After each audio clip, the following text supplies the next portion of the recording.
All the way back in 2021, we saw this, a golem made of smooth green stone, powered by a mysterious energy.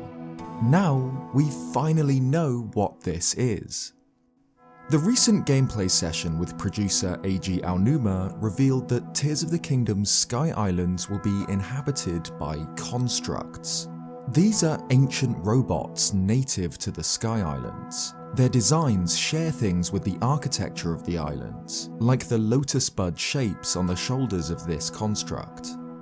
Some constructs will be found on Hyrule's surface too. We see a group of them not far from the Dueling Peaks stable. This area is littered with giant chunks of fallen Sky Island. It could be that these constructs fell to Hyrule's surface when the islands appeared. We've seen 4 different constructs so far. Soldier constructs are the adorable little guys that Aonuma fights. They seem to be Bokoblin tier enemies, which can wield a variety of different weapons. Upon death, they drop their horns, which can be used with the fuse ability to create weapons. We see a soldier construct horn here in this menu. Ranger constructs are not aggressive to Link. They seem to perform a janitorial role on the islands. There's one found in a cave near a cooking pot which appears to be sweeping, and though I'm not 100% sure of this, another can be seen tending to a tree sapling. Aonuma mentioned that there was something interesting about the yellow trees up here. Maybe they're planted and tended to by ranger constructs. It even seems that Link will be able to talk to the rangers, meaning that they're at least somewhat intelligent. I can't wait to see what they have to say.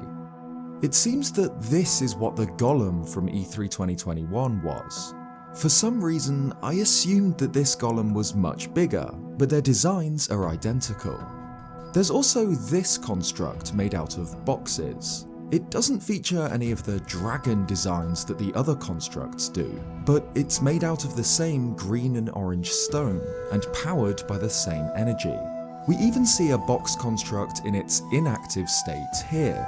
Presumably, it will awaken if Link gets too close, like a stone talus in Breath of the Wild.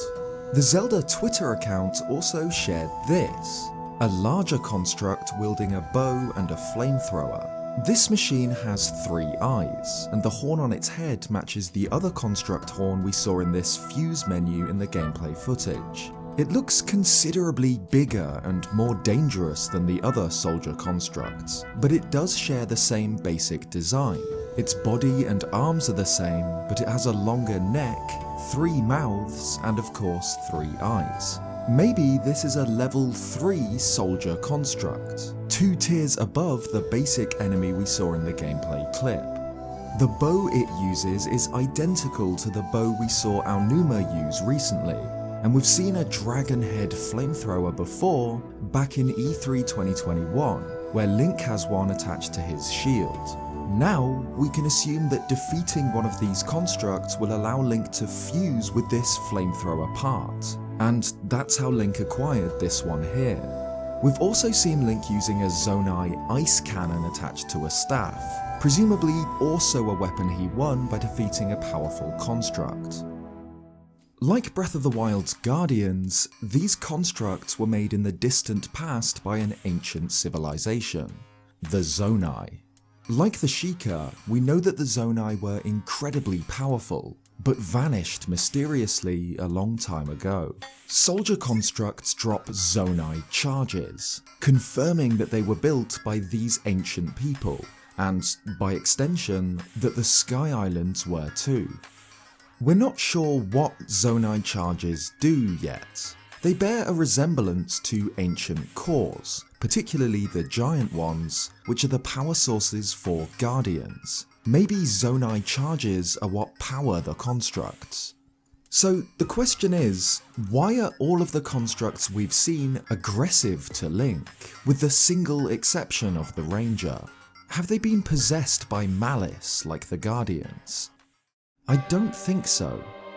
In Breath of the Wild, Link fights both Guardians infected by malice, like the stalkers surrounding Hyrule Castle, and pure Guardians untouched by evil, like the scouts found in some shrines. The difference is clear. When he defeats a Guardian under Ganon's control, we see the malice purged from its hull before it explodes. We don't see this malice escape when he defeats a pure Guardian, nor do we see malice when Link destroys the soldier constructs in Tears of the Kingdom. Instead, we see a burst of the same blue-green energy that powers them, the same energy that powers the peaceful Rangers. It seems that the soldiers and Rangers are doing the same thing, carrying out whatever task they were built for. Rangers, it seems, were built to take care of the islands, while the soldiers and others were built to defend it from outsiders. Constructs all feature the same symbol, a yellow emblem often in the center of their chests. This is the same symbol found on vehicle parts. It's what links all of this Zonai technology together. The symbol could depict a Suzu, a bell attached to a long rope that is draped at the entrance to Shinto shrines. Ringing the bell is believed to call Kami. With how closely these sky islands are connected to Shinto shrines, this is a fitting emblem. The Sky Islands and their constructs is very reminiscent of the Studio Ghibli film Castle in the Sky. I've previously made a whole video covering the connections between this film and Tears of the Kingdom, and it's safe to say that the Zelda team have taken a lot of inspiration from it with this sequel. And now we've seen the constructs, these parallels are even stronger. In both media, we see ancient robots built by an advanced civilization who lived in the sky. Some robots fall from the sky to the surface, but most are still found above the clouds. These robots are mostly peaceful and tend to the island's flora, but are incredibly powerful and will violently defend what they've been programmed to. The constructs also parallel the ancient robots from Skyward Sword. These date back to a time when the goddess Hylia herself walked the earth, when the Lanayru Desert was a lush green country. These robots come in all manner of sizes and carried out different tasks, like mining and processing timeshift stones, sailing the sand ship to protect Nehru's flame, defending important locations by force, and even piracy. The constructs are another group of robots built in the distant past, with distinct connections to both the Sheikah and to the goddess.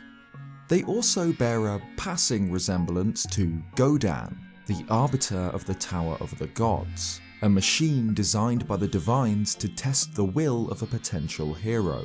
Once Link defeats Godan, he has proven his worth to the Golden Goddesses, and can ring out his victory atop the tower.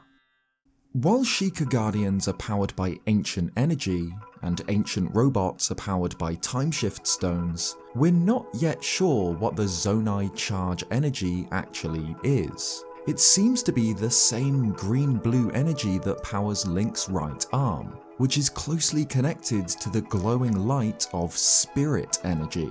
Luminous stones, which are found in abundance in the caves below Hyrule in Tears of the Kingdom, glow at night, said to be the souls of the dead.